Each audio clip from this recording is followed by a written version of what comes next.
Assalamualaikum warahmatullahi wabarakatuh. Assalamualaikum warahmatullahi wabarakatuh. Allahumma salli ala sayyidina Muhammadin abdika wa rasulika nabiyyi ummi wa ala alihi wa sahbihi wa baraka wassalam. Amin ya Allah.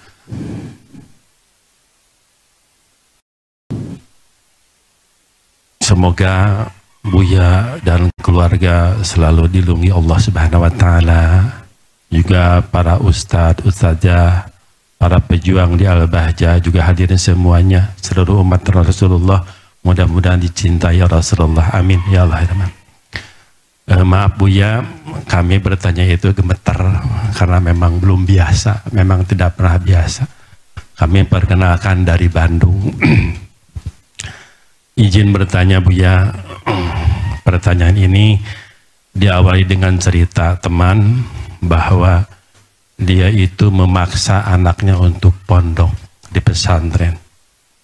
Anaknya tetap nggak mau, tapi dipaksa sekeluar SD sampai nangis-nangis, dipaksa untuk mondok. Anaknya mondok, nangis terpaksa, ditinggalin begitu saja. Tapi alhamdulillahnya setelah lama beberapa bulan ada penjengukan, anaknya itu merasa betah. Sampai sekarang. Tapi akhir-akhir ini anaknya itu ingin pindah atau ingin keluar dari pondok itu. Yang jadi masalah, berita itu bukan datang dari anaknya sendiri, tapi dari saudaranya.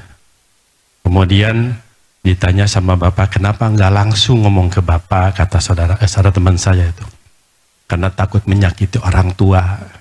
Karena orang tua kami atau dia itu udah seneng sama saya di pondok itu.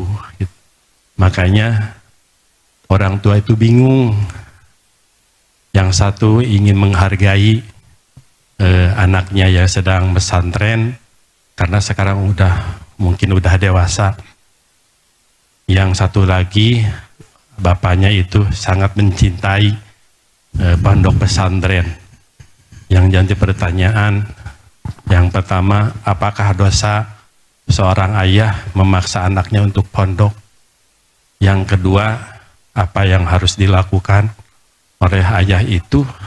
Di samping satu ingin menghargai pendapat anaknya karena kemungkinan kesolehannya, yang kedua dia itu sangat cinta kepada pesantren.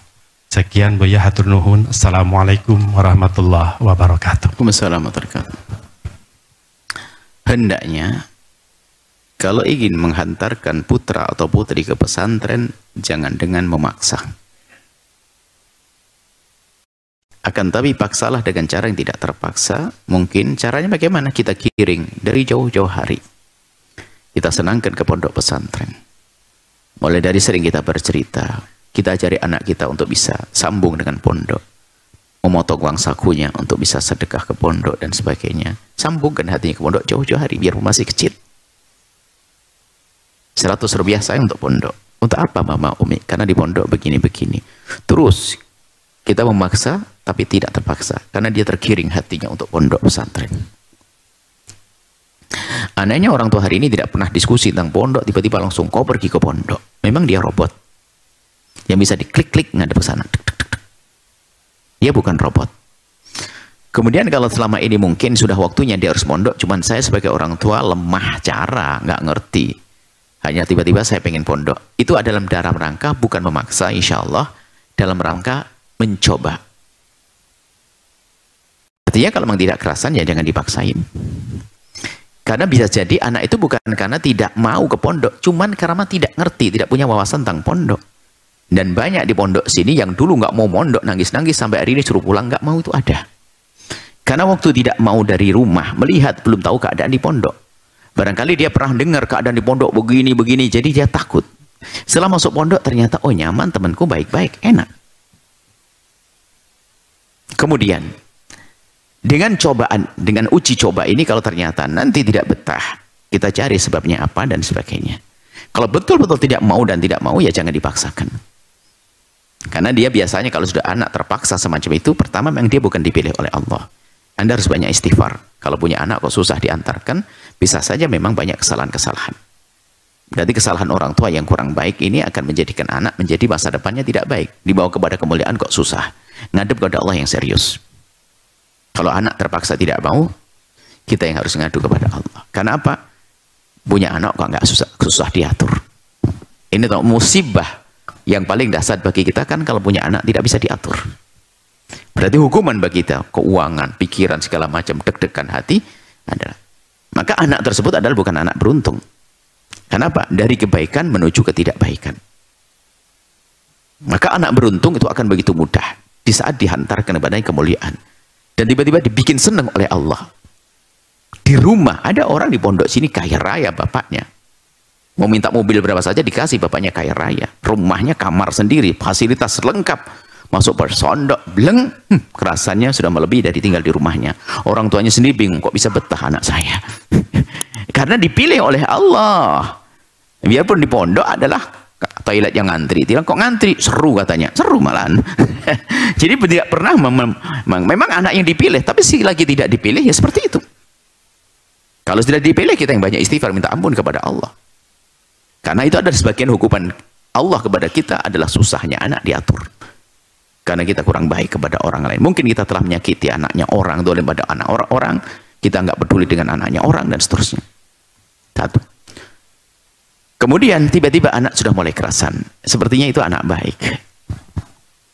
Bahkan di saat dia ingin keluar melalui orang lain dengan bahasa yang sangat menarik, takut nyakiti ayahnya. Bukankah itu buah daripada tinggal di pondok? Dia tidak mau takut menyakiti orang tua. Bukankah itu akhlak yang paling tinggi di saat seorang anak tidak ingin menyakiti orang tuanya?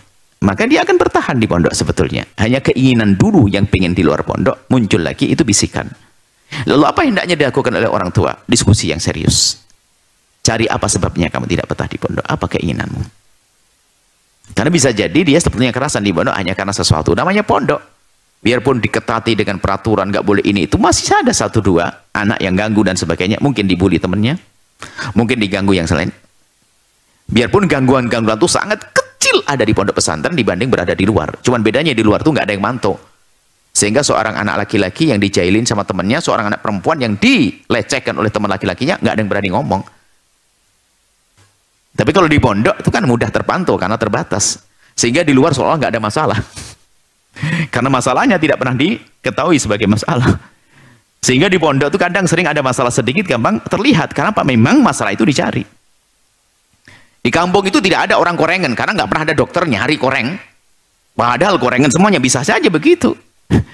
Karena di pondok di sini dicari maka ketemu. Oh, ada kesalahan ini, pelanggaran ini dan sebagainya. Karena ada tempat mengadunya.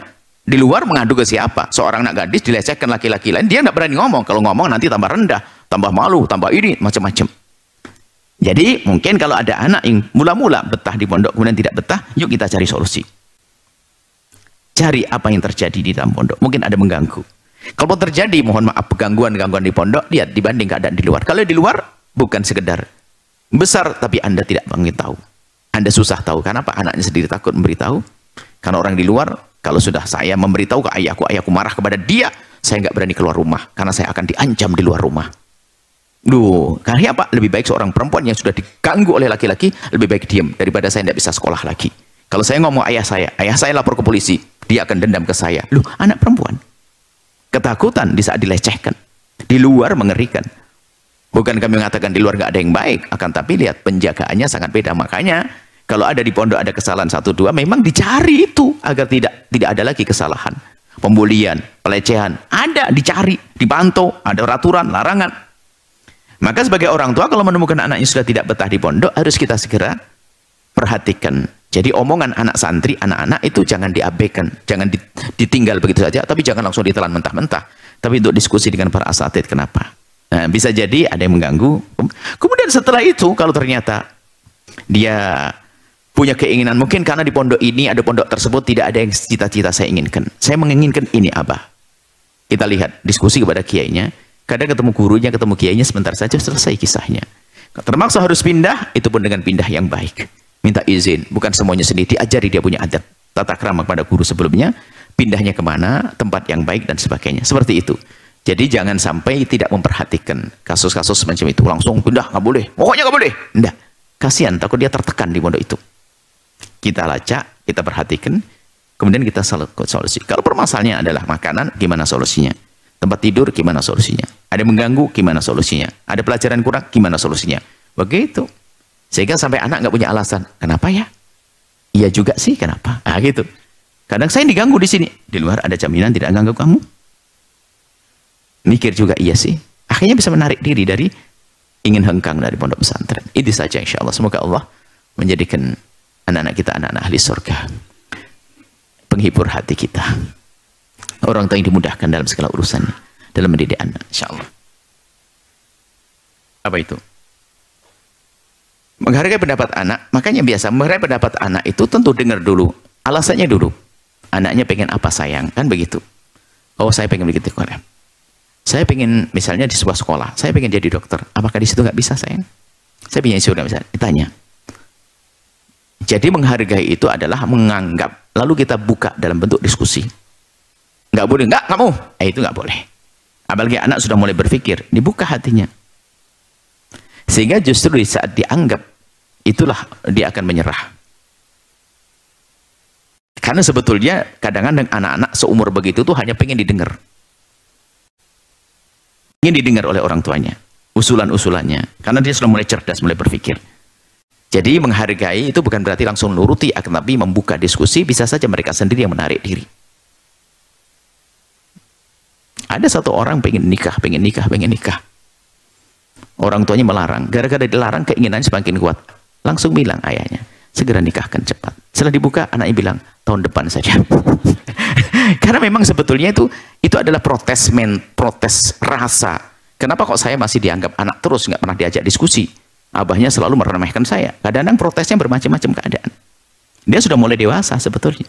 Kita dengar, kita ajak diskusi. Kalau ternyata argumentasinya kuat, alasannya benar dan sebagainya, perlu kita hargai. Tapi kalau nggak punya alasan, nggak bisa dong sayang. Kamu sudah pinter mondok sayang. Alasanmu harus tepat. Abah denger dong alasanmu. Alasannya yang digiring, bagaimana gurumu, Allah, Rasulullah, keselamatan akhlakmu, gimana semuanya kau pikirkan. Suruh mikir, malam nginep, besok ketemu lagi sama Abah. Oke? Ngiring. Nggak jadi, Bah, beres. Seperti itu. Wallahu a'lam bishawab.